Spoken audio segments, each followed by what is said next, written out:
हनुमान बेनीवाल के सामने उनका कंपटीशन बन पाएंगे? कल के दिन नाचने वालों को भी जिता दोगे तो वो सीधा सीधा टारगेट मेरे पे ही था। नाचने वाला क्या होता है शर्म? आप खुद भी नाचते हो स्टेज पे, मैंने देखा आपको, और वहाँ पे भी आप आड़ूपंती कर रहे हो, बुरा मत मानना, बट वो उनकी लैंग्वेज में ही मैं उनको बता रही हूँ ये सारी चीजें। बाकी तो 2028 में बता ही देंगे। और हार मानना मैंने सीखा नहीं है। कुछ लोगों के पालतू कुत्ते भों वो करते हैं इंस्टा और फेसबुक पे आके, और मुझे कोई फर्क नहीं पड़ता है। बोलते हैं ना, हाथी के पीछे भौंकने वाले बहुत हैं, और 28 में उनको अच्छे से पता चल जाएगा कहाँ भौंकना चाहिए और किसको काटना चाहिए। ये दोनों टारगेट है, इनको गोली मारो या कुछ भी करो। आप पॉलिटिक्स में एंट्री की भी बात कर रही हैं। इलेक्शन तो मैं लड़ूं या नहीं लड़ूं, मैं जीतूं या हारूं, पे उनको शोभा देता है क्या? उनकी उम्र को शोभा देता है क्या ये सारी चीजें बोलना? पी की टिकट आपको ऑफर कर दी जाती है हनुमान बेनीवाल की तरफ से। अगर मैं निर्दलीय भी मुझे लड़ना पड़ेगा तो मैं उतर जाऊंगी मैदान में। हाँ, मैं प्राउडली बोलती हूँ कि मैं नागौर की बेटी हूँ, तो मैं नागौर को उस लेवल पे देखना चाहती हूँ। नमस्कार, पंजाब केसरी राजस्थान आप देख रहे हैं। मैं हूं आपके साथ इशिका जैन।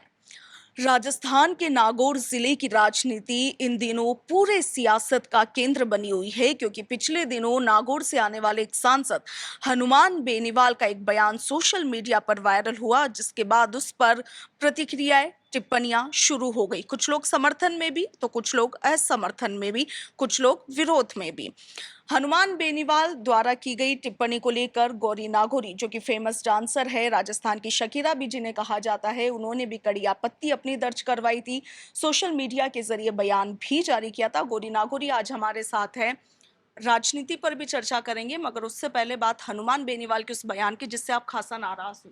पहले तो सबको नमस्ते, कैसे हैं? उम्मीद करती हूँ सब अच्छे होंगे। तो बेनीवाल जी ने अगर किसी के लिए कुछ भी कहा हो, और सीधा वो तो सीधा सीधा एक निशाना टारगेट होता है ना, कि वो टारगेट के भाई तुम तो कल के दिन नाचने वालों को भी जिता दोगे, तो वो सीधा सीधा टारगेट मेरे पे ही था। क्योंकि उससे पहले भी मेरा इंटरव्यू था, तो वो काफी वायरल हुआ था, तो उस वजह से उनको ऐसा लगा ना कि कहीं ना कहीं तो खौफ था। और तो आप अभी भी है वो। उन्होंने खुद ने मतलब एक स्टेज पे बीकानेर में या उनका कई भाषण दे रहे थे, तो उन्होंने खुद ने ये चीज जता दी कि हाँ मुझे है। पर मैं इसीलिए फिर मैंने भी वापस रिप्लाई दिया था उनको। और रही बात ये कि अगर कोई आर्टिस्ट या फिर आप अच्छे से उसको चीज को बोलो ना, आप नाचने वाला क्या होता है शब्द?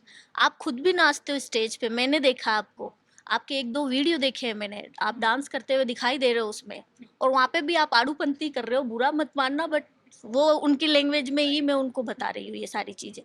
तो आर्टिस्ट को आप अगर ऐसे कहोगे तो बुरा तो लगेगा। और सबसे बड़ी बात, अगर आपको इतना ही डर लग रहा है तो आप तैयारी करो ना।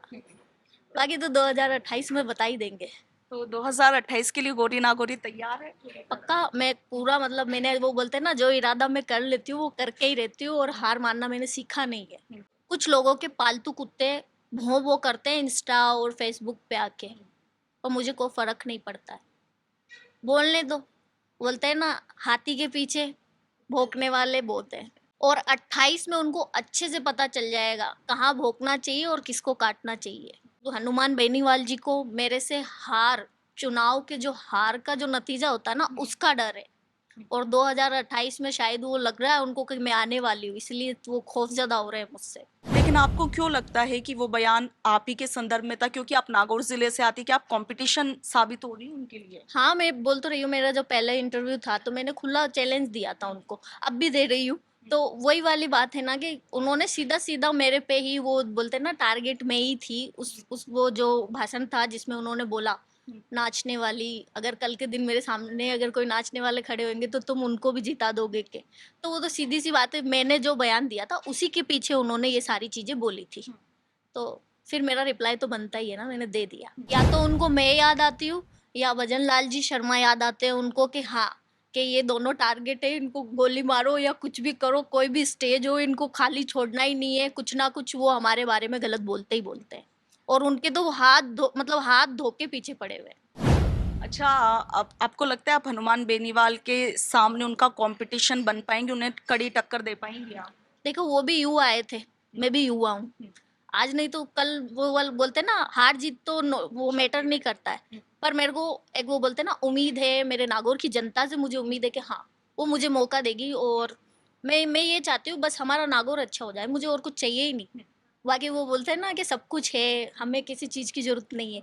बस मैं ये चाहती हूँ कि मेरे नागौर को दुनिया में फ़ेमस हो, दुनिया में जाने, और मतलब राजस्थान में ही जाने कि हमारा ज़िला कैसा है। कैसा है? हाँ, मतलब वहाँ से हम जुड़े हुए हैं, हम उस मिट्टी से जुड़े हुए हैं, हम इस देश की मिट्टी से जुड़े हुए हैं। अगर वहाँ से हम उठे हैं और हमें लोगों को इतना एक्सक्यूज़ दे के बताना पड़ता है कि नागौर यहाँ है, वहाँ है, तो मैं वो चीज़ नहीं चाहती। आप मैं चाहती प्राउडली हैं बोलती हूँ। नागौर? हाँ, मैं प्राउडली बोलती हूँ कि मैं नागौर की बेटी हूँ, तो मैं नागौर को उस लेवल पे देखना चाहती हूँ कि आप नागौर को नागौर सब जाने। आप जाते हैं नागौर? हाँ, मैं जाती हूँ, मैं वहाँ के, मेरा गाँव है भई मेरता सिटी, मैं वहाँ जाती हूँ मम्मी के साथ वगैरह, और हम पूरा देसी तरीके से आज भी वहाँ रहते हैं। अच्छा, नागौर के लिए कहा जाता है कि काफ़ी विकास वहाँ पर हो चुका है क्योंकि आप वहाँ की रहने वाली हैं, स्थानीय निवासी भी हैं और अब आप पॉलिटिक्स में एंट्री की भी बात कर रही हैं। तो उस नज़रिए से आप नागौर के विकास को या डेवलपमेंट को किस तरह देखते हैं?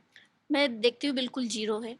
मैंने देखा है कि वहाँ पे जो चीज़ें होनी चाहिए ना, वो नहीं होता है। आज मैं मेरे मेरे मेरे गाँव की बात बताती हूँ। अगर मेरता में अगर कोई पेशेंट इतना सीरियस हो जाए, मतलब उसका इलाज वहाँ होगा ही नहीं, उसको अजमेर रेफ़र कर दिया जाता है। हुँ, तो वो क्यों? क्यों हमारे नागौर में व्यवस्था नहीं है, इसीलिए हो रहा है ना। तभी तो अजमेर ज़िले में जाना पड़ रहा है। तो मैं ये चाहती हूँ कि भई हमारे नागौर में ऐसा हॉस्पिटल हो जहाँ पे छोटी से लेके बड़ी-बड़ी बीमारियों का इलाज हो। हुँ। और क्या-क्या कमियाँ हैं नागौर में? बहुत सारी कमी है, अच्छे कॉलेजेस नहीं हैं, अच्छी पढ़ाई नहीं है, हुँ, और रही बात वहाँ पे अभी भी मतलब वही सोच है, वही पुरानी सोच है। हुँ। मैं चाहती हूँ उससे बाहर निकलें।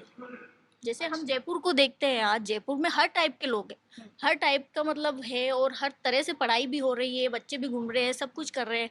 जो मतलब नया जनरेशन है वो भी सारा अच्छे से पढ़ाई कर रहा है, तो मैं चाहती हूँ हमारा भी करे। अच्छा, गोरी नागौरी सिर्फ़ पॉलिटिक्स में जाने की, एंट्री करने की महत्वाकांक्षाएँ रखती है या फिर आम जनता की सेवा जैसे भाव भी रखती है? देखो, मेरा दिल साफ है, मैं सेवा में तो शुरू से ही हूँ, हुँ। और आगे भी मैं यही करना चाहती हूँ कि वो बोलते हैं ना, सेवा तो सबसे बड़ा, एक वो बोलते हैं ना कि हमारे देश में वो जो माना जाता है सबसे स बड़ा धर्म हाँ, है। धर्म है। हुँ। तो मैं वो चीज़ तो शुरू से कर रही हूँ, आगे भी करूँगी। इलेक्शन तो मैं लड़ूँ या नहीं लड़ूँ, मैं जीतूँ या हारूँ, वो उस चीज़ से वो अलग है सारी चीज़ें। तो अभी आप क्या करना चाहती हैं नागौर के लिए? लाइक आप क्योंकि फेमस डांसर भी है, काफ़ी पॉपुलैरिटी आपके पास है, नेम फेम सब कुछ है। अभी आप क्या कर रही हैं अपनी जगह के लिए, अपने क्षेत्र के लिए?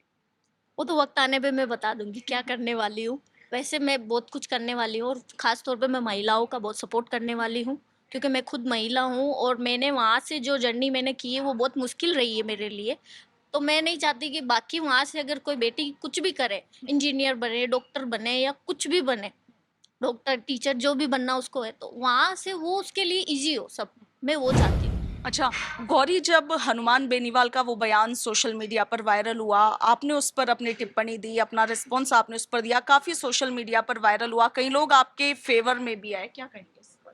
फ़ेवर में मैंने एकदम सच कहा है। वो ऐसा मतलब ऐसे बोल कैसे सकते हैं किसी आर्टिस्ट के लिए या मेरे लिए, किसी भी डांसर के लिए वो ऐसे कैसे बोल सकते हैं स्टेज पे? उनको शोभा देता है क्या? उनकी उम्र को शोभा देता है क्या ये सारी चीज़ें बोलना?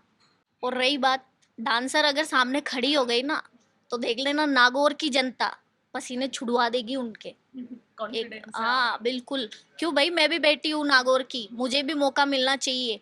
वो कब से कितने टाइम से उन्होंने अपनी वो सीट को बाप की बोपत्ती समझ रखा है क्या? हुँ, वहाँ से वो नागौर तक ही सीमित हो चुके हैं, हुँ।